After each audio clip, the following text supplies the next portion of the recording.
All right, guys, thank you so much for tuning in. We got episode 9 of Cars, Life, and Everything in Between. I'm sitting here joined by Steven, and boy, do we have a show for you guys today.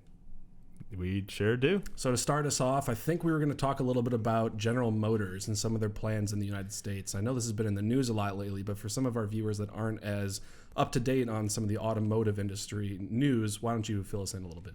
Yeah, so I believe last week, it was right after Thanksgiving break, so it was right at the end of November.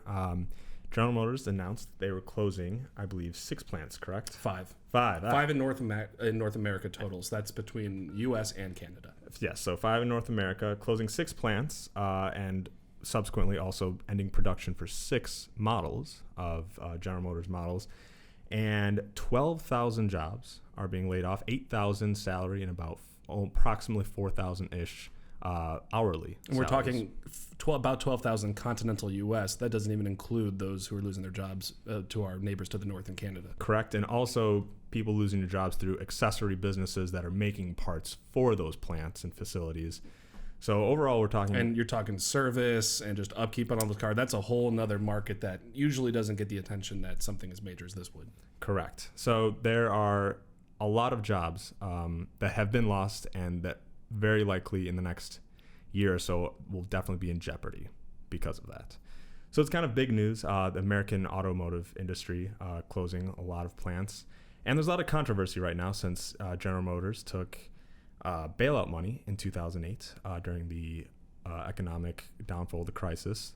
So that's kind of interesting that they've taken $25 billion in bailout money. They did pay it back, obviously, though where that money went, was it well spent, and why GM is still closing plants while it seems that a few other automotive manufacturers, including the United States and overseas car manufacturers, seem to be flourishing and doing a lot better.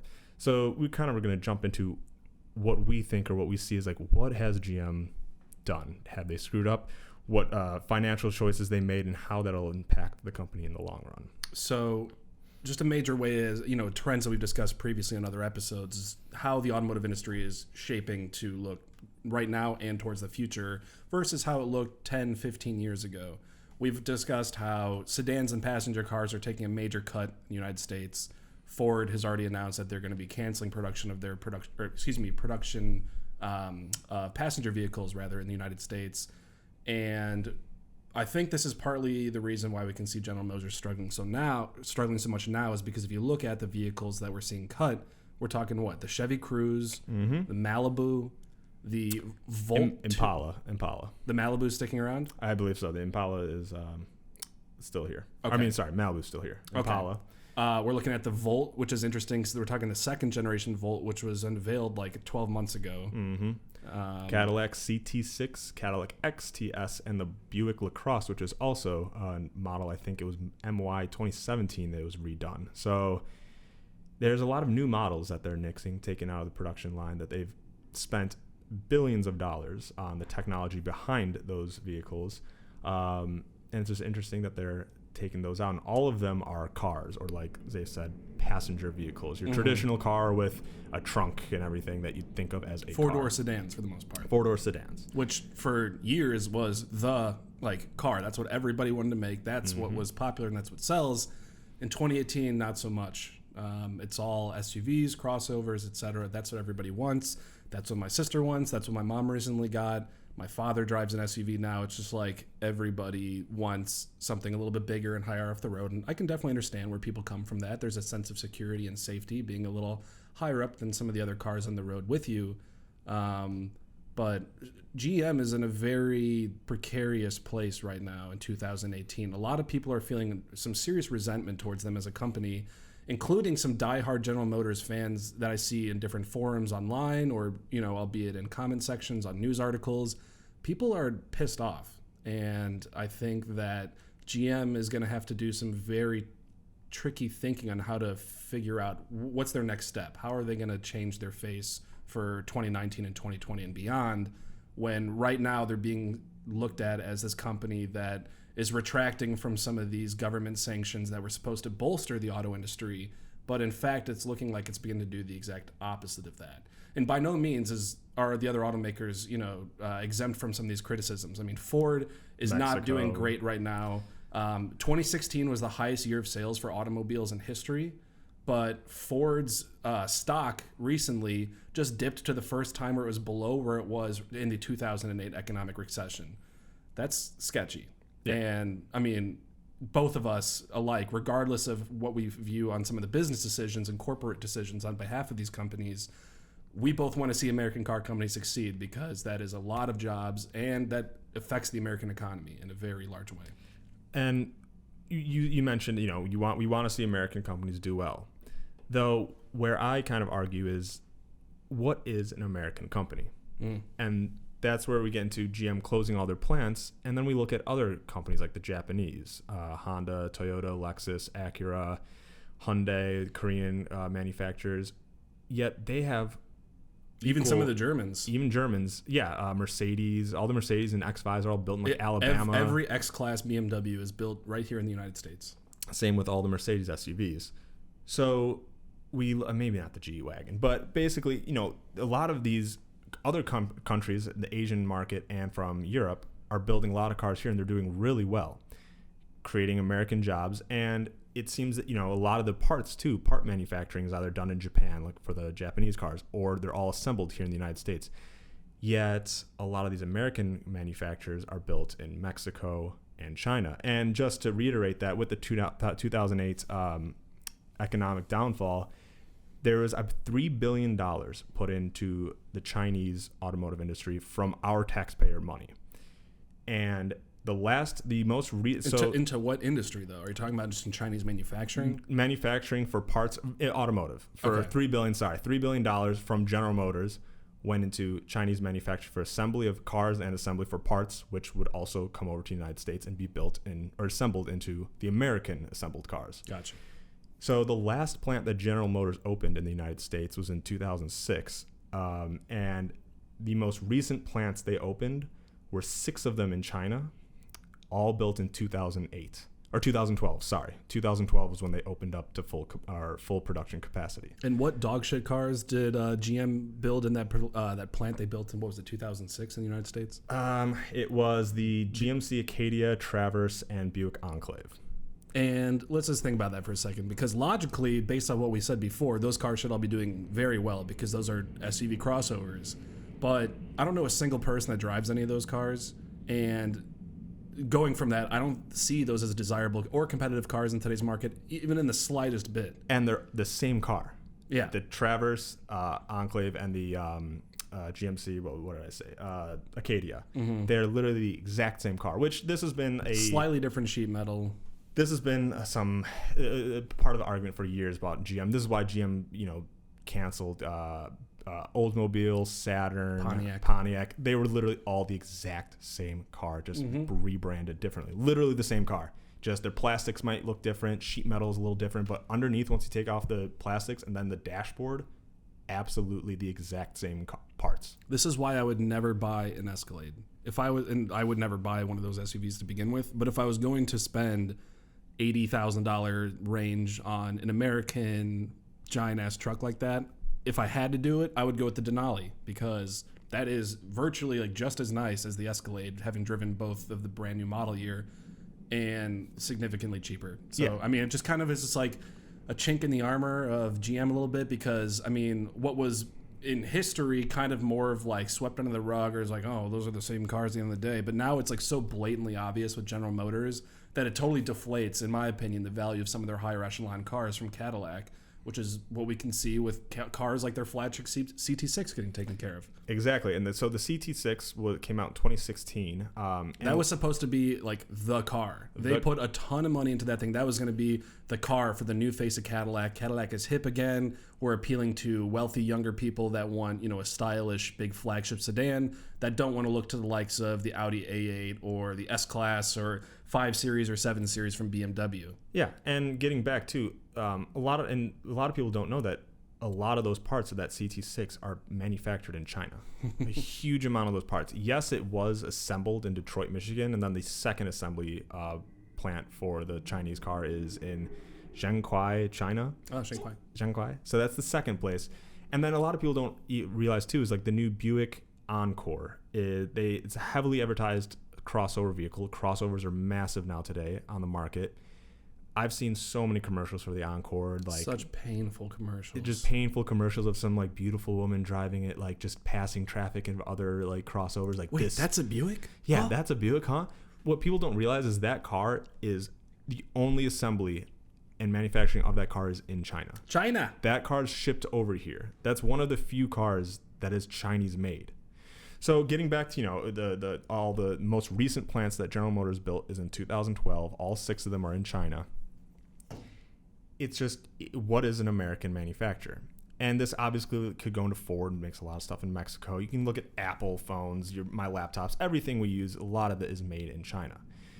But when it's, backed as the American auto industry, that's supposed to be like the heart of America. And taking American tax dollars for $1 billion buyout or bailouts. And having all those cars be built in China is just a disgrace to me. That's why I've pledged to never support a General Motors vehicle, except for one exception, which is the Chevy SS, which we can talk about later as to why I enjoy that car, and I'm sure you do too.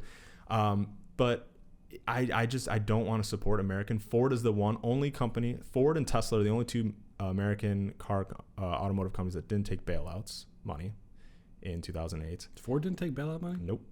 So Chrysler and General Motors. Fiat. Well, Chrysler back then. Yeah. They took $25 billion. Tesla and Ford are the only ones that wrote it out. So and then you look at Toyota, Honda. Almost every single model we have here is built in the United States, I believe. Like the Camry, Honda Accord, RAV4, the Civic. I think the Civics they just started building here in the U.S. in the last 10 years. I think before like 2005 or so in that range, they used to all come from Japan. I think the Honda Fit, unfortunately, the Fit is now made in Mexico. So that used to be made in Japan. So if you got the first generation Fit, that was a Japanese manufactured vehicle. Now they're Mexico. So there are some companies, like we said, that they're a little hypocritical. We can't just blame only General Motors. But it's most blatantly obvious General Motors taking tax money, American money, and spending billions overseas. Investing it elsewhere. Exactly. And then they also just make shit cars, in my opinion. It is compared to a Chevy Cruze versus a Honda Civic or a Toyota Corolla, Hyundai Sonata, whatever you want to compare in a model range. General Motors, when you drive them, they're just depressing appliances. They're boring. And no offense to anybody if you drive a General Motors car. We're speaking as guys that are car enthusiasts that look beyond just like, is it safe? Is it reliable? Does it get me from point A to B? Because I'm sure some of their cars, meet that criteria. They do. But there's something about driving a Chevy Cruze that just makes you feel dead inside. Yeah. And then you drive a Toyota Corolla and you're just like, I'm still dead inside. But this is a little bit better. It's better. No, I'm just kidding. This is slightly less arduous. Corolla is a great car. I actually really do like that. Honda Civic too. I really do like the Civics. They're just. I urge people to look at when you want to buy American, where those products are made. And that's a perfect question: is what is an American car in 2018? Because products of globalization and just the way the world works today isn't how it worked back in the 50s when you could say you bought an American car and you could drive over to Detroit and look at the production line and see that every single thing that you saw in your car was being manufactured right here. But that's not the case anymore. Yeah. So that's kind of from this segment, just looking at that. That's what I argue. There's a lot of people that argue too that General Motors should have failed in 2008. If the government has let them go under. If the government, the argument for that is that if the government let them go under, which sometimes I kind of agree that we should have done that, even now, like letting them fail. But then that's almost 100,000 jobs GM has. That's 100,000 jobs. That's a really hard pill to swallow. The argument for it is that eventually the economy will restructure. Those jobs will go into other markets. Or let's say a lot of those manufacturers, Ford, they'll be boosted in sales because people won't buy GM cars anymore, or Chrysler, wherever else, or Honda, Toyota, wherever else. Eventually the market will shift, the economy will shift, and those jobs will be more demanding since we need more of them. That is a best case scenario thought and notion, but what about Bob in accounting, who's 75 years old? He's been with GM for 30 years and he's on track to have a nice pension and retirement package 2 years from now.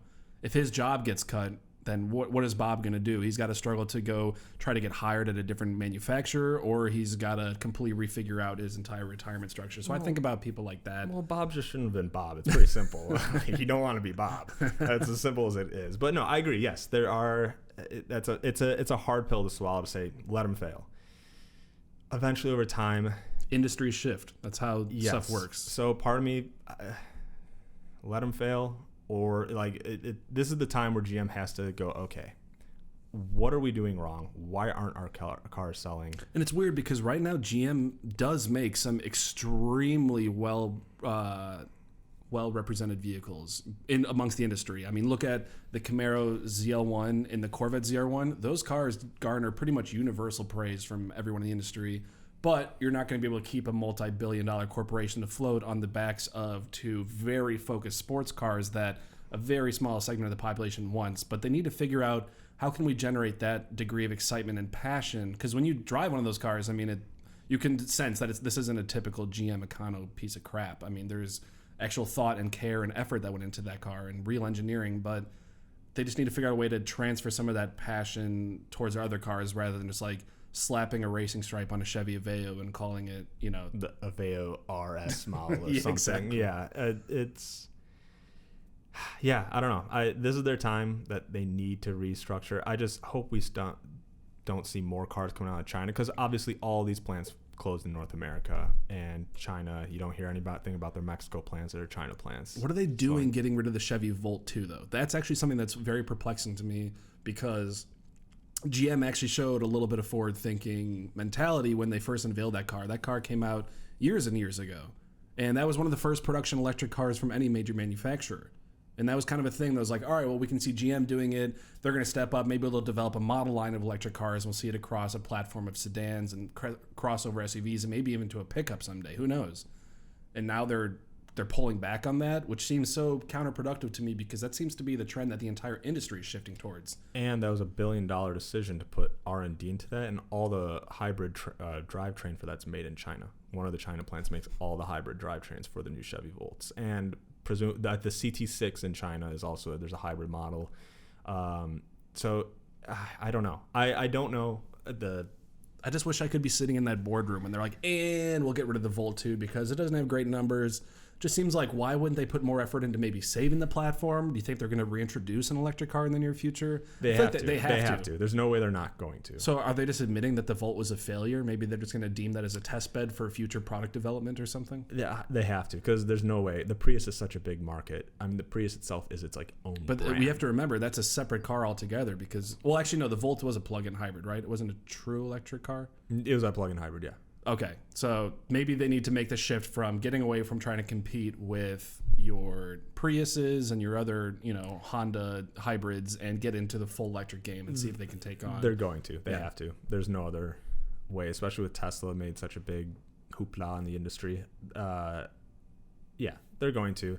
So just, with talking about GM, it sucks that these jobs have been lost, especially as us as car guys. We want to see the car industry flourish, but if you're making shitty cars, you're gonna get shitty sales. I'm just hoping GM is going to release some sort of a press statement in the next several months indicating what their plans are for the future and how they plan on to break into the electric industry, because I mean, you and I both know if they don't take that step, they're basically signing their death warrant, Yeah.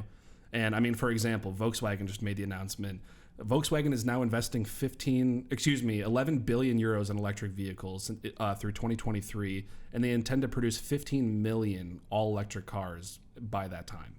Yeah. And that's Volkswagen. They own everything in the industry. I mean, that is like the biggest. And it's not just Volkswagen, the VAG, Volkswagen, Audi group. So we're going to see those models in Audi's, Porsche. Audi's e-tron is already getting its first round of reviews. So we'll see that throughout. So it's not Porsche just Taycan. Volkswagen. That's going to be their electric, Tesla competitor. And then, speaking of electric cars, Formula E, which for those that aren't in the know or don't like to nap in front of their televisions because it's currently a pretty dull racing series. But, it's a competitive series where manufacturers sign up to sponsor basically all homologous vehicles that all have the same hybrid powertrain, same body. They can do suspension tuning and stuff like that. But it's an all-electric racing series. they just unveiled their Season 2 car, which is going to be a little bit more evolved, a little bit sexier than the Season 1 car. They're trying to make them have sounds now. They kind of sound like the rotary tool when you go and get like a filling or something at the dentist, that real high pitch. That's what they sound like. And I mean, it's not an attractive sound, but it's something. It shows they're trying to push in the right direction. And Porsche, I mean, kind of the golden standard of motorsports in a lot of ways here, just unveiled their livery for 2019, how they're going to be going into Formula E. So, I mean, we can see Porsche making the move. Audi ABT has a team in Formula E. I mean, it's just like everybody that is anybody in the industry is showing they're taking strides to move towards this. Towards electric. And the American manufacturers seem to be the ones that have been falling a little bit behind. Which is crazy because they have Tesla here as, it should be a form of motivation as far as I'm concerned. I mean, by no means a perfect company, but at the same time, I mean, it's just like, I don't know. We could talk about this all day, but they need to come out with some sort of a firm plan as to how they're going to move into the electric market and how they will actually remain competitive. If not, I mean, they should be shooting to dominate the market. I mean, at this point, they shouldn't be trying to play catch up. They already know Volkswagen's dumping a crap ton of money into it. Yeah, and this is exactly. But getting back to just the point with GM, that's been the American way though. It's just they've been taking as long as they can with certain models to eke out as much money out of consumers at the lowest manufacturing cost to them. So it's just highest profit margins. And keeping those platforms going as long as possible. I mean, that's like 80s GM where they would keep a car's chassis, sometimes entire powertrain configuration for 10, 15 years at a time. That's kind of unheard of in today's standards. And Michael Moore did his first documentary on General Motors. What's it called? It was his first film. Michael Moore first film. It was about GM and moving everything to Mexico. It's Roger and Me. Roger was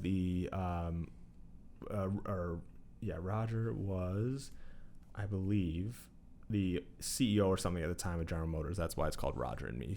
The whole point of the documentary is just trying to talk to Roger. Why are you moving all your plants to Mexico and stuff? So GM's been known for this in the past, and now they're doing it again. But it's time to adjust, create electric cars, go towards that future, and establish yourselves as a strong brand, because GM has been teeter-tottering for over 10 years now. Yeah.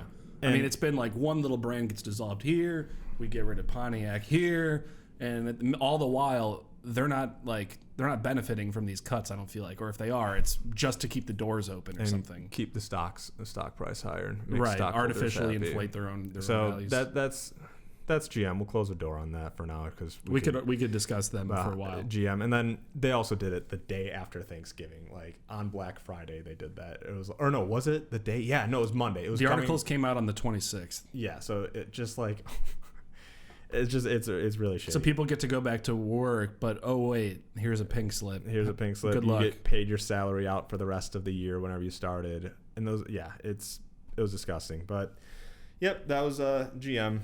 They we can keep going on about the GM American cars. So how about some happy news here, because I have been extremely excited for the last 4 or 5 days here. I put out an article on my website where I discussed some of the new regulations for 2020 through 2025 hypercar regulations, and we're of course discussing the World Endurance Championships. The WEC is what hosts the 24 Hours of Le Mans, arguably the most prestigious race in the whole world, and a whole season, of course, of races that are guided to lead teams up to try to chase victory at that race. And so one thing that you and I have discussed for years and years now is no matter how cool the LMP1, or for those that aren't aware, it's like the fastest prototype cars. I mean, pretty much endless budget for the most part. Some restrictions, but I mean, this is what Audi has dominated. Peugeot threw their hat in the ring for a couple of years. More recently, Porsche and Toyota have been battling it out. Porsche pulled back. So at the moment right now, the only two manufacturers that participate in LMP1 racing are Toyota and Rebellion, and that is it. And Toyota dominates. Rebellion is badass, but they don't have they're not Toyota. They don't have the funding. And that's how it's always been with P1. It's like whoever can throw the most money at the car generally absolutely has the biggest chance of winning. So a lot of people were afraid that LMP1 was going to dissolve and that there would just be no more prototype racing going forward. One thing that you and I have discussed for, at least 5 or 6 years that I can remember is how cool it would be if they brought back something similar to GT1 class racing that we had in the 90s. Arguably the glory days of racing in Le Mans. That's where you saw cars like on my hat, the McLaren F1, you had the Porsche GT1, all these amazing cars battling it out that are, to some extent, a production road car on the streets. At least the McLaren was. The Porsche was more of like a silhouette to a pretend road car they built just to cheat these standards and get into the race. The CLK GTR. Exactly. That was also not a real road car. That Mercedes is like, it's a road car. Nissan R390, they only made like 5 of them or something. Yeah, so that's why I think McLaren's the most badass, because they're the only ones that took a car that they made for the road and then they just adapted it to race, and it dominated. And it had the most successful Le Mans debut of any race car in history. So anyway, those were the coolest days. I'm very sad that we were not old enough to appreciate those days when they were going on. But we always discuss how cool it would be if they brought back some sort of hypercar style regulation. Well, that brings us to this article that came out from the ACO or FIA themselves a couple of days ago. Starting in September, and 2 years from now, in 2020, they're unveiling a new set of regulations that are completely scrapping what's out there currently with the prototypes. They're bringing in these hypercar regulations, which are amazing because they're going to cap things like aerodynamic restrictions. You can expect the cars to make right around 1,000 horsepower. They're going to weigh about 2,300 pounds. But the best part is that they're going to resemble much more so to some sort of a road-going counterpart. I've bumped back and forth online with James Glickenhaus, who owns SCG, Scuderia Cameron Glickenhaus, which is a guy who was a film producer. He made a lot of weird 80s action movies back in the day with like Jackie Chan and stuff. Decided to throw his hat in the ring with racing, and back in 2011, he took a car that he basically started off with a stock Ferrari 458, heavily modified it to turn it into something completely unrecognizable from the original product, and went and finished at the 24 Hours of Le Mans. Completely grassroots effort, truly inspiring. Flash forward to now, he's got a few other road cars, the SCG 003 and the 003S, which would be their street version. Since they've started doing these cars, he holds 5 first-in-class wins at the 24 Hours of Le Mans. That's incredible. You look at the echelon of manufacturers that have achieved that level of success in the world's hardest race. In those classes, you're battling Porsche, Audi, Corvette. You're battling the best of the best. And so for that is monumental. And where am I going this? Okay, yeah, so James Glickenhaus, is going to be entering a vehicle in 2020, which is very exciting because these cars are all going to be, they're still going to be hybrids. In the past, we've seen everything from V6 diesels to weird V8 diesels to all-wheel drive hybrids. There's been a lot of different stuff. Now it's going to be a little bit more restricted. The cars are going to be set to weigh about 2,992 pounds. They're all going to have to use basically a very similar hybrid setup where they're all going to be electrically powered, the front axle. So these are going to be all-wheel drive, really badass, really fast, but it's going to be way more accessible in terms of pricing. In the last decade in LMP1, pricing was pretty much thrown out the window. There was like a money is no option kind of thing with these teams, with Audi and Porsche and Toyota, just throwing money at these racing development teams to help build their cars. Now there's going to be a cap on the amount of money that these teams can spend, which the FIA and WEC hopes will help attract a lot more privateer teams and hopefully even some other manufacturer efforts. Because I remember a couple of years ago, maybe it was a year or two ago, McLaren teasing the idea that they would be getting into some sort of, Le Mans series racing at some point. I'm hoping that we're going to see, obviously I know for a fact we're going to see Glickenhaus there. So we're going to see at least one, they're based out of Delaware, I believe too, which is kind of cool. So one at least American manufacturer is going to be there. I'm hoping to see like McLaren. I want to see Porsche there. Even I know they're doing their thing with the Formula E, but maybe since they can adapt, maybe even like a Hyper 918 or something like that. Do something crazy with that. I want to see Ferrari there. Ferrari's got experience with hybrid technology. Yep. I want to see Audi back. Audi is awesome, but they've been not on my radar nearly as much when they've been focusing a lot of their efforts on Audi ABT for the Formula E series. They still do a lot of cool stuff with the R8 and that platform, But I just want to see like this glorious 1990s GT1 revival here. And to me, I think that's like the most exciting thing in motorsports right now. And I think one of the most important things about that is one big thing in NASCAR and stock car racing is, they're not real cars, but they resemble a Ford Mustang or a Chevy Impala or Chevy Camaro or Toyota Camry, whatever you like want to get behind.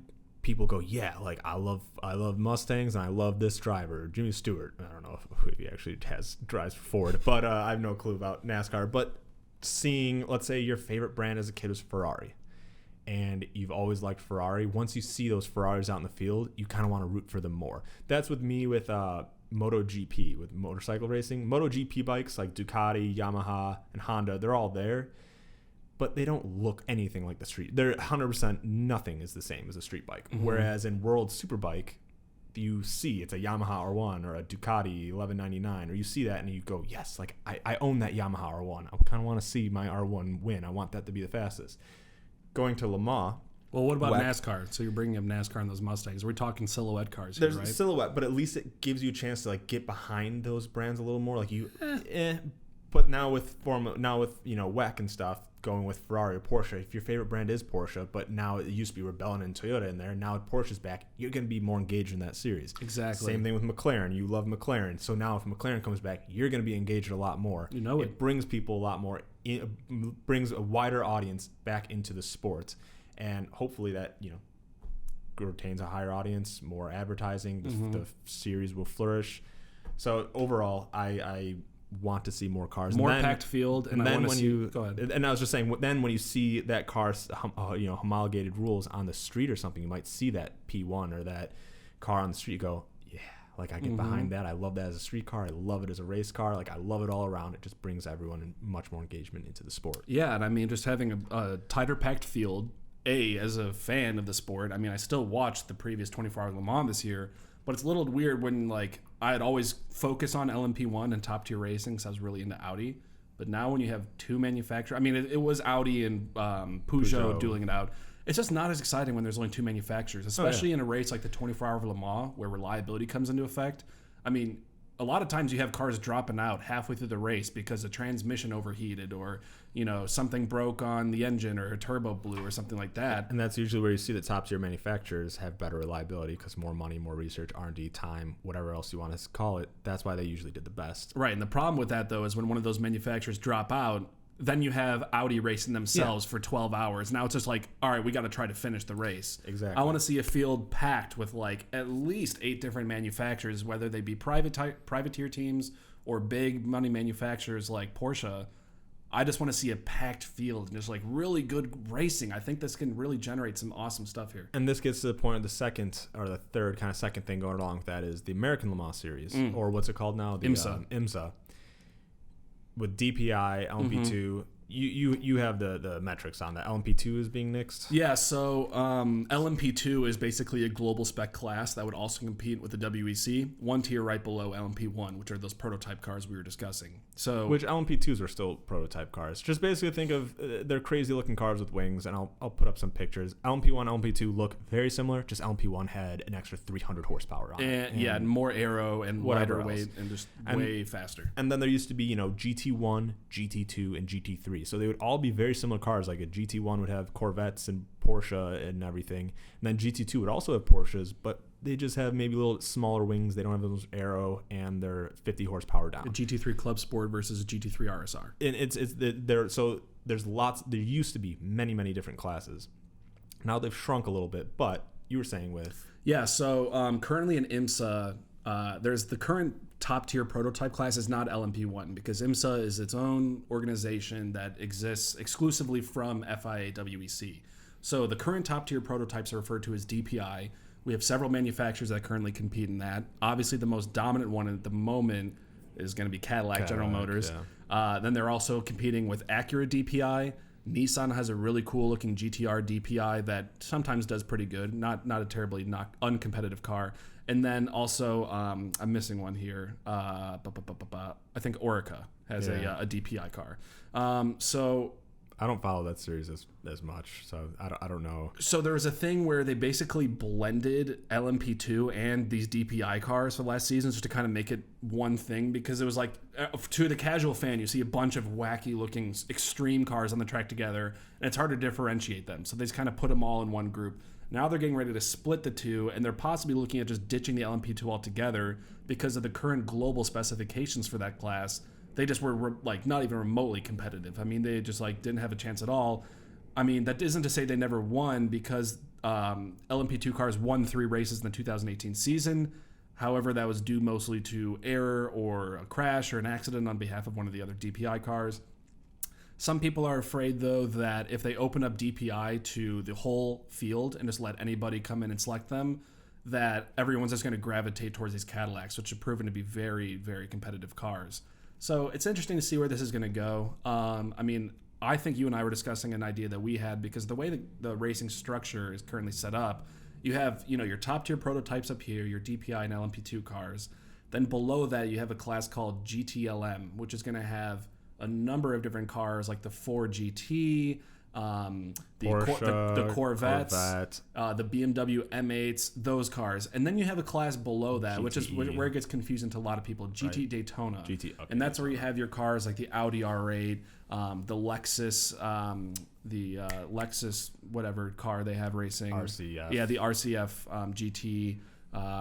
The older BMW 6 Series, there was still a manufacturer that was running those in 2018. So, but what's interesting too is like Audi has an R8 in the GT LM, and they have an R8. No, they don't. The GT Daytona. There is unfortunately no Audi R8s that compete in GT LM. Then it's a Huracan. There's Huracans that cross over. There's like one car, and I think Porsche has a car that crosses over. Yeah, so you have like what I mentioned before. It would be like the 911 RSR, which is going to be competing with the big guys in GTLM, and then you have the 911 Club Sport, which is one with the smaller wing, not wide body. It's not as extreme. So like, it's cool to see all these cars on the track at the same time, but it would be a lot cooler to see all these cars on the track at the same time actually competing within one big class. Exactly. So as you and I mentioned, I think it would be way cooler if they just scrapped the whole current system, made it just DPI or prototype, whatever you want to call it, have the DPIs of the big dogs up top, and then just make it GT class. Yep. And homologate all these cars where they can all be competitive amongst each other.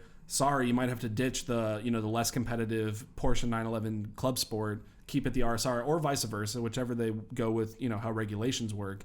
But make all these cars compete at the same time, because it's weird. Like, the GTLM cars are significantly faster than the GT Daytona cars in a straight line, but there's plenty of examples where they get onto small courses like Lime Rock, where it's a very tight course and there's only one major straightaway for the most part, and the GT Daytona cars, when they're in traffic with the GTLM cars, they're neck and neck. And sometimes there's GT Daytona cars that'll pass the GTLM cars. So it just seems convoluted and unnecessary, and just confusing to the the average fan that wants to adopt in the series. It's not as accessible as it is for someone that's just like, I like NASCAR. This is all the same thing. I just know wherever I'm looking, it's going to be very similar. Here, it's just too complicated. If you're at IMSA, hire me and I'll show you guys how to make things way simpler and more enjoyable for the fan base and more competitive. Because when you have less than a number of manufacturers I can count on one hand in one class, and on the other hand, it's just like, these cars are all similar enough where we could just make them race each other, and it'll be way more exciting. And like you said, it would negate confusion between competitors that want to get, or people because the cars look alike. Yeah, they all look alike, and that's why I said, like, Porsche has 2 cars running, and most people, they probably were just like, wait, which one is which? Like, you don't really know, and it just confuses people. Same thing between LMP2 and DPI. It's like they look just about similar, only to like real big car nut fans like us. We could probably tell the difference, but I've definitely had moments where I'm like, what was that? Like, wait, which car was that? Or like, you just see both Huracans. There's a Huracan in GT Daytona and GTLM. And you're like, they look just the same. Just one has a bigger wing. I would just like to add, because I realized I made an error on something I said earlier. Orica is not participating in DPI. The manufacturer I couldn't think of was Mazda. So Mazda is actually pretty competitive in DPI. Orica is one of the manufacturers that participated in LMP2. Gotcha. Okay, that's one series I don't know as much about. I don't follow it anymore. I'm a huge Formula One guy, so You're not as big. Formula One has gotten boring in recent years. I disagree. Yeah, I mean, when they crash, it's cool. This last season was freaking dope because Hamilton and Vettel went at it for the first like 6 races. It was one tit for tat. Each one was winning one or the other, so they were just tied the whole time. And then there was like a lot of people getting that second and third place that were just behind in points, where it was very close. I agree. There's kind of some boring elements to F1, but there's like 2 manufacturers that compete. I mean, you might as well wipe out the rest of the field. I mean, get Williams out of there, get Force India. I mean, those are all strong teams. Williams is coming back. Force India is right behind Red Bull. So usually on the order for setting pole position setting pole position. Let me see if I can guess. As someone that doesn't watch it at all, Mercedes-Benz, Ferrari, correct. 3rd place Red Bull. Yep.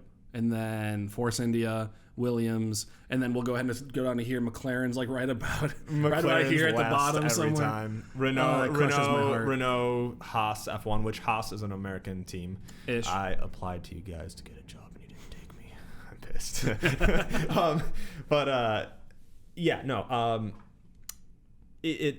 I agree. It's usually the same 2. It's Ferrari, Mercedes that go at it. Red Bull is there. They won 2 races out of this season. They're there, but they have a Renault power plant, I believe, slash which Aston manufacturer? Martin. Red Bull. They use Aston Martin, Renault. They like do something with them. Honda. And they always have a giant Infinity logo stamped on there for the Renault-Nissan alliance, which just confuses more people, I'm sure. Yeah. And so, but this year, finally, in F1 for the 2019 season, they have change the aerodynamic rules. I watched a video on that. It looked like a lot of serious changes in terms of extending wings, getting rid of certain canards. Canards. Excuse me. Canards. Different canards. Which are little tiny winglets you see on the cars to make them stickier to the ground. Yes, but also disturb air behind it, which would ruin other teams. So in Formula One, if you have a car following too close, there's so much dirty air and that behind it from laminar flow reasons that cars just basically can't keep up with them. Break down laminar flow, because that was like way over my head. Laminar flow is the flow over a wing, how smooth it is. So you can purposely make it very smooth, and then right at the end of the wings, or once you have, it's really hard without visuals. Once you have air flowing over an object, it starts to break apart in the negative pocket of space behind it, the vacuum, and it breaks apart and just looks all flurried and wrecked or messed up in like I'm sure you've ever seen aerodynamic tunnels. Sure. So once you have flow going smooth over the canards just for like your aerodynamic purposes, and if you mess it up as much as possible once it goes off and it doesn't affect your car anymore and just disturb the air behind you for the competitor behind you. Well, no, you're all for it if you're in first, but in second. But now they've changed it so you can't do that anymore. So now the cars are a lot more smoother going through the air. So now cars behind you don't get disturbed as much by the car in front. So hopefully this will generate some closer racing. I believe the lap times are supposed to be like 1 to 2 seconds slower.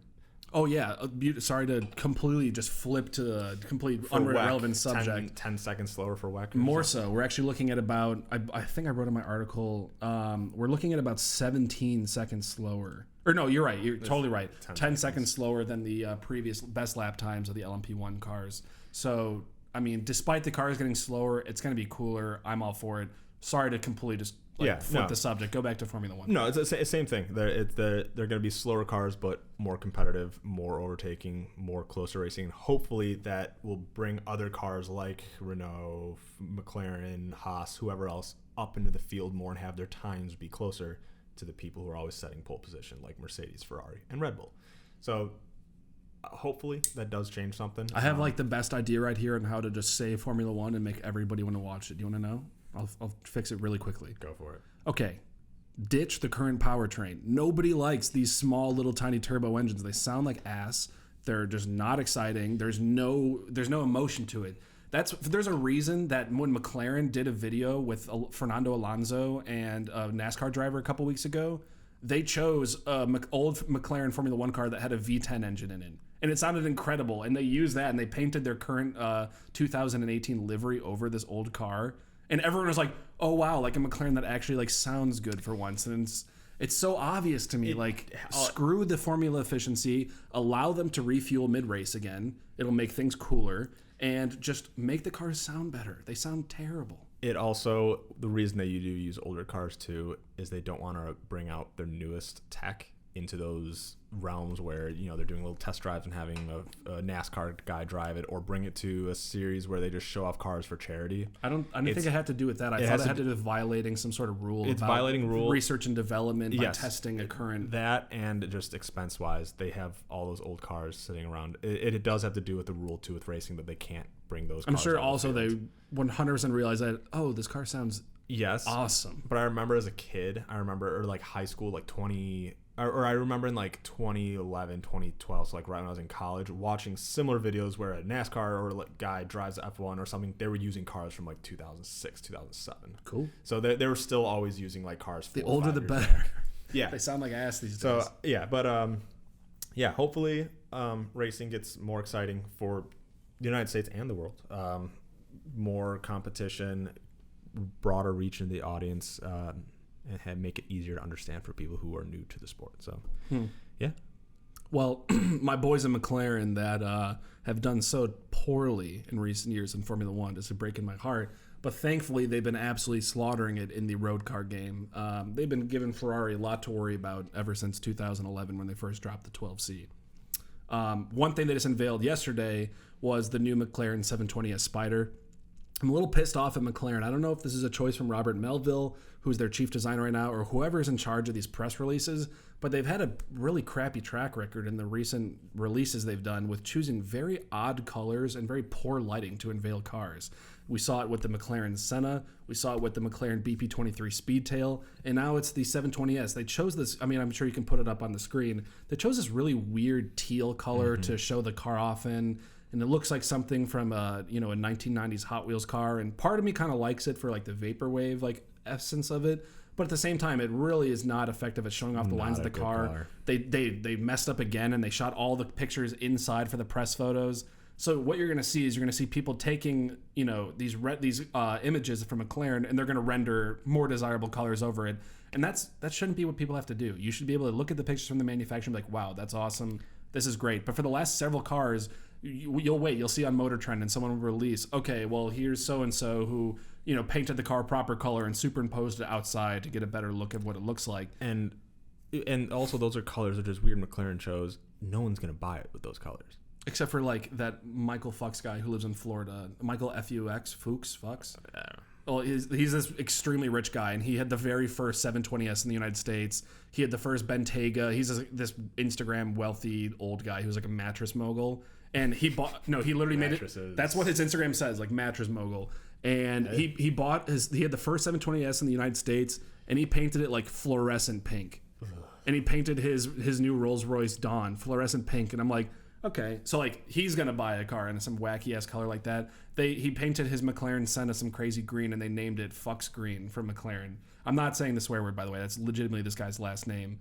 But anyway, horrible paint choices and weird marketing aside, which again, McLaren hired me. I could easily choose some better photos. I mean, like, I'm surprised you guys haven't learned from the Senna, and it had to take the BP23 and the 720S Spider reveal to for you guys to realize this. Or I don't know if you're not realizing this, but anyway, in the terms of it as a car, we know the 720S is an absolute monster. And to me, this just gives the Ferrari 488 just more headaches, because the 488 Spider, Ferrari's marketing as like a no compromise, really, really fast, beast. But the 720S Spider, baby, 194 pounds lighter. That is very significant, and an additional 50 horsepower and more torque. I mean, like, you go back to the 2011 days where McLaren were like, on every single on every measurable way, we can prove that the 12C is better than the 458, minus some intangible things that some people might have, which is subjective to car feel, emotion, etc. And that's pretty much been the case with every single road car that they've released in recent years.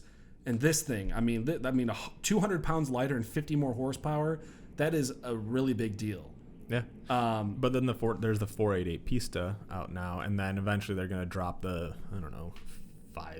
508 something. But see, that's the thing though, is Ferrari has been stuck playing catch up for years.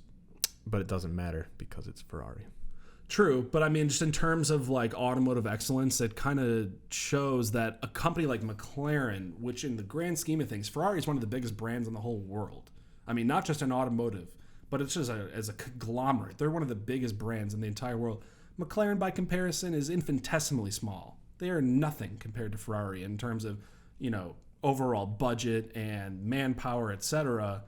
And they're just kicking ass. I mean, I don't know. I know I'm fanboying really hard right now, but I mean, dude, just like every McLaren I can think that's out has some sort of Ferrari Speciale or Pista that they're making to catch up to the base model McLaren that's out. So you know what I'm saying? The 720S came out. Ferrari's got nothing to touch that. They still barely do. They just dropped the Pista. And, I mean, the Pista is getting amazing reviews. That's going to be an awesome car. I've only driven the 488 GTB. I haven't driven the Pista. I'd love an opportunity to drive one of those at some point. But, like, the Pista is going to be competing with the 720S now. And now McLaren is going to be like, okay, so you guys showed all of your cards yet again. Time to make something that smashes this thing down. And they're going to drop the McLaren, I don't know, 760 LT in a couple months or a year or so. And it's just like, I'm excited. It's just interesting to watch the, one-upping each other. But it just feels like to me that every single iteration, Ferrari's just kind of playing catch up to McLaren. And I really like that. That's sweet to me because Ferrari, so dominant in Formula One. But right now in the road game, like, sorry, McLaren. I agree that Ferrari has been dropping the ball, but Ferrari does still have that kind of soul and passion behind their cars because of the brand. And I agree that, like, McLaren is kind of the Tony Stark Tesla. They're dropping a lot more technology into their cars. Yes, they are faster. The only thing, I mean, Ferrari resale value. I mean, if you want to talk about like an investment tier car, unless you're talking like a McLaren F1 or some sort of ultra one-off McLaren model, Senna or something like that, like the depreciation is staggering. And you compare those two cars, Ferraris hold their value, and that is one thing that is just undeniable about the brand. And that has to do with their longer history and how more ingrained they are in the culture. Not as many people know what McLaren is. People don't know what to think about McLaren. It's like Ferrari's the Rolex. Exactly. They're like a lifestyle brand more so than just an automaker at this point. So, I mean, that probably plays something into it. But, I mean, yeah, there's definitely some level of respect I have to grant Ferrari just for the way they can keep their cars so valuable for so much longer. One might argue that might be due to weird business practices, like when they were rolling odometers back. That's a whole nother can of worms. But, I mean, I'm just stoked on more McLaren models because that just means other manufacturers are going to have to scramble and say, okay, how do we compete with this thing? Because the 720S... that's pretty much the fastest car for under $1 million that one can have. I mean, if we're not talking like all-wheel drive electric cars, like Tesla's in the picture here. If we're talking just like straight up supercars, the 720S is like it's punching upwards in a way that most car manufacturers could only dream of having a model do that. No, I agree. It's been proven that it is. I mean, it's what? It doesn't beat the 918 in the long run? On a rolling race, it's basically neck and neck with the 918. I've seen one in videos pull a little bit on Veyrons. My man at dragtimes.com is going to be releasing a video probably pretty soon of the Bugatti Chiron drag racing against the 720S. It should beat it. They already released a video of it doing like a 9.8, which isn't as fast as it should be, but the fastest time they've gotten in a 720S also is a 9.8, and they achieved 0 to 60 in 2.3 seconds on a run a couple weeks ago. It's the new record of fastest stock McLaren 720S, but I don't know. I mean, we're talking the Chiron, which is over a $2 million car, versus the 720S, which can be had for $400,000. Yeah. So just a cool car. No, yeah. Lot of good engineering in that thing. I agree. One day I will have one of those. Jim, I sent you a text. Jim, who was on the podcast. Flanagan. Yeah, he's in Denver. And he sent me some Snapchats in front of a hotel. There's some gumball event going on, but there's a Huayra BC, Huayra, Koenigsegg Jera S. There's just a bunch of ridiculous cars. There's like 2 Rolls Royce. What's the SUV? Cullinan. Bentley Bentegas all over, Ferraris. There's a LaFerrari. I'm just like, what is going on over there? A lot of really cool cars in Denver. Seems like not the place where I'd want to drive my my Huayra BC. The BC was the nuttiest of them all. I'm like, damn, that's a crazy looking car. One day you and I will be in one of those rallies. We'll be in one, yes, and hopefully we'll have really really dope cars. Speaking of new cars, I'm kind of in the market for one. Oh, here we go. In the next 6 months. Here we go. I had to relook at my evaluate, yes, my finances of what I'm doing right now. But I've gone on some test drives. I've done a Mini Cooper, John Cooper Works edition. I did a Lexus ISF, which a lot of people do not approve of me buying, as that's a 10-year-old car that has held its value because it is very reliable and has a 5-liter NAV8 in it. But yeah, soon I'll be doing Chevy SS, Audi S4. I'm looking at all those. Hey, in the comments section, I want you, if you approve the idea of buying a 10-year-old car from Lexus, it's a cool car, but it's 10 years old. Think about that. A decade. 10 years. We were in high school when that car was out. I know. It's that's why I love that car. So it was my attainable dream car. Imagine if I said this. All right. In one hand, I have the key to a 2017 Ford GT Mustang Premium, fully loaded, every single option you could possibly want. Leather seats, nav, track pack exhaust, magnetic suspension from the track pack, everything. Creature comforts, Bluetooth, you name it. In the other hand, I have a key to a 10-year-old Lexus with 60,000 miles on it. And I'm looking at the 40,000 mile Okay, range. a 40,000 mile 10-year-old Lexus. I mean, dude, the Mustang is faster. It's more reliable. It is better looking. Mm-hmm. It has way more tech, and it has a warranty. That's the biggest thing right there, my guy. You want to look at an old Lexus, I mean, that's cool, but like, warranties are way cooler. You see, I see your point. I see all your arguments. They do make sense. I like them. Hashtag no ISF. I like them.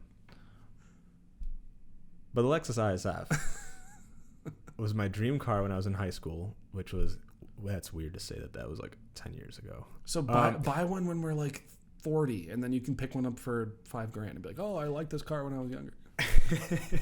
Take it to the Cars and Coffee, and then I can still say that I liked that car when I was younger. Yeah. But yes. So in every single way, yes, the Lexus ISF is just a bad buy. It's 10 years old, no warranty, has the world's first actually production 8-speed transmission. The interior is trash.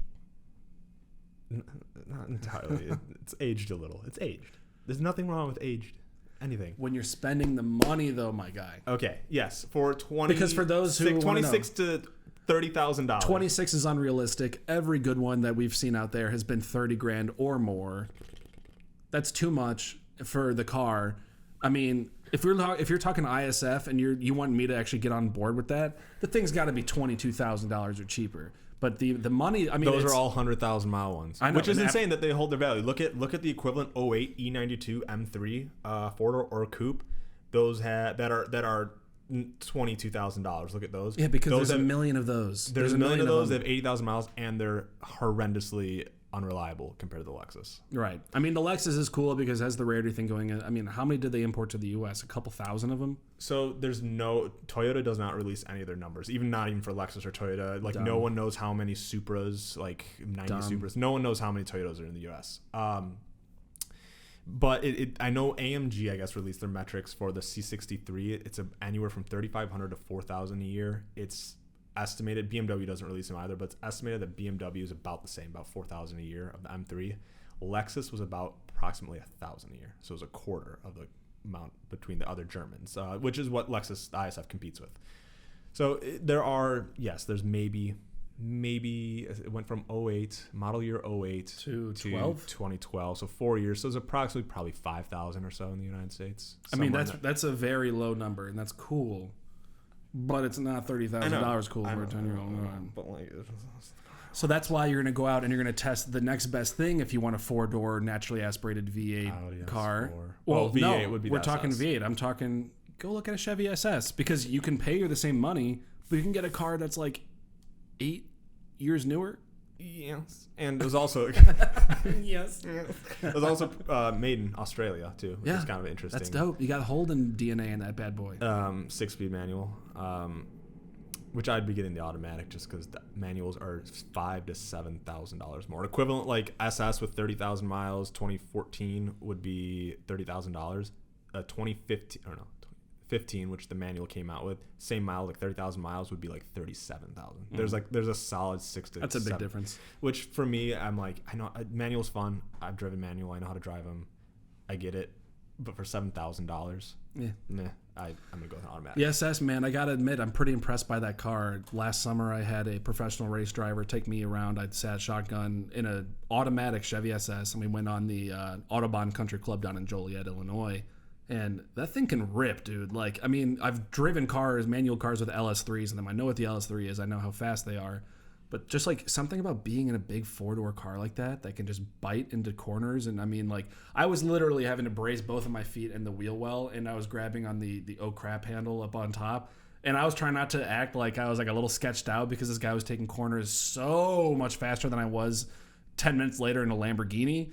Because that guy has, got skills that dwarf mine to nothing. But, I mean, that thing is impressive, dude. And even the automatic, it's not the best automatic in the world, but it shifts. And, I mean, it does what it has to do. So go drive one of those. I'll go with you. We'll shake one down. And you'll be like, wow, Lexus IS what? What are you talking about? Why do I want a 10-year-old Lexus? The other thing, I'm looking at the RCF, too, which would be a little bit more of a stretch. That would be like a year from now in RCF. But, which is the coupe. I could talk about Lexus and how they screwed up the RCF as well, the launch of that. They should have made a 4-door, put the engine back into the new IS. But in their minds, that's what the GSF is for. They don't need it. But, yeah. But then the GSF is unattainable. $90,000 vehicle. RCF is dope, too. I drifted the hell out of one of those at Soldier Fields parking lot right over there over the summer in the rain. RCF could be an option. I agree. No, I've also watched reviews, and the SS people punch it in the SS, and they're like, this feels like more than 440 horsepower, 450, I believe the ISF or the SS is. People are like, this feels like a 500 horsepower vehicle. It does. So, and I mean, just for direct comparison, my friend had a 2011 Camaro SS 6-speed manual, and that's got the same LS3 in it.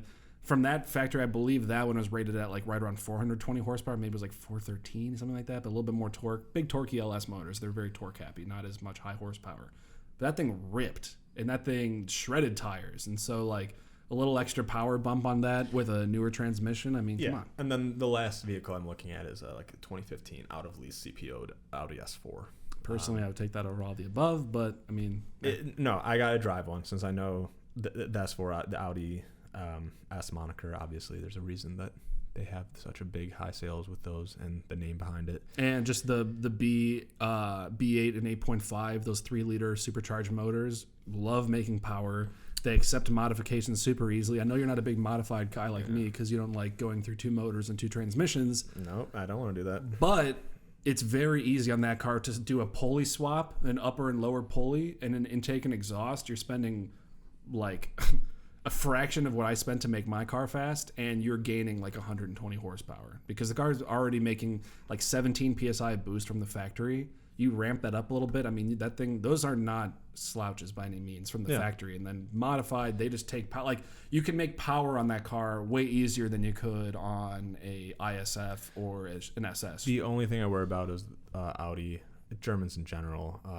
Looking at all 3 Germans is just cost of ownership. Cost of ownership. Reliability is definitely not as high. Not to say that reliability wouldn't be any worse maybe on the Chevy SS, but Chevy SS, American parts. Also, the LS3 and the SS is extremely common in so many vehicles. So the parts bin for that is just incredibly excessive. So repairing one of those would more so than any other car that we've talked about. Yeah, so repairing one of those would not be as much of a headache compared to a German rival or even the Lexus ISF as well. So yes, it doesn't make sense to buy an ISF, but that's just been my high school sweetheart car since ever since it came out. Compared to like, I didn't care about the M3 as much. I like Mercedes. I'm a huge Mercedes guy. I like the C63, but the ISF was just that underdog. It came out of nowhere. It was weirder than those 2 cars. It was weirder too. It just like they just dropped it and they're like, here we go. And you're just like, ooh. And it was 9/10 of what those cars were. Yes, the other cars are faster on the track, but the ISF was just an V8 totally. And same with the RCF today. They still have a V8, whereas Mercedes, Audi, and BMW Volvo and turbocharged 6s or small V8s, displacement V8s, whereas Lexus still has a 460 horsepower 5-liter V8. That's probably cool. Because they're trying to save on research and development. Yeah, but also they also that's a win-win for them because they know journalists like us or like myself and other audio enthusiasts love just big growling net NAV8s, and it's a win-win because it's way cheaper to keep using an NAV8. I forget what they updated between the RCF and the ISF, but no, they updated that engine. Sure, and I'm sure they gave it direct injection. But also Toyota has the entire Prius brand behind them, so it's a fuel average of the entire company. That's a big difference. They could probably do another V8 for the next generation because manufacturers have to average all of their vehicles to reach some sort of a fuel economy on the average of the Yes. entire model line. The entire model line. So Toyota can still pump out V8s. That's why almost all American trucks too are all V6 turbocharged. I think the GMC still carries a V8 in their lineup. You can still get a V8 in the F-150. You can still get the 5-liter Coyote engine in them, but it's just way rarer. No, you can't. For 18? No, since like MY16, it's all been 3-liter or 3.5-liter V6s. All Ford's gone towards Could have V6 swore turbo. you could have still gotten the 5-liter. I think in the F350 Super Diesel Max, those are V8 diesels. Yeah, supercharged. those are the power strokes. That's a different compared to how many of those are sold versus the standard F-150. We're not comparing those, but Toyota is still the last 5.7-liter V8 in their trucks. So, well, I mean, if you want to look at Nissan, they still have the 5.6-liter VK56 for the Nissan and Infiniti products. So, yeah. But even that motor is like, it's on its last Which legs. is funny, too, because that's another thing that Americans are like, V8 America, and I buy trucks. It's like, all the Japanese ones actually have V8s. The Americans all have turbocharged V6s. Anyway, that's another discussion. We've done an hour and 6 minutes. Cool. I think that's good. Yeah. For today. Talked a lot of car stuff today. It's good. A lot of car things. Yes. So that will be it. I hope you guys enjoyed watching this episode and listening to us ramble a little bit about cars here and there, but also took away a few things about General Motors and just when you look at, American cars or think you were buying American, possibly look at the other ones. There's do a little research. A lot of cars out there from other brands, which are from other countries that support the American economy a lot more than our American counterparts. I think that's a good takeaway from this episode. Yeah. Cool. There we go. Well, thank you so much for listening. Yep, absolutely. Thank you guys. And bye. Bye.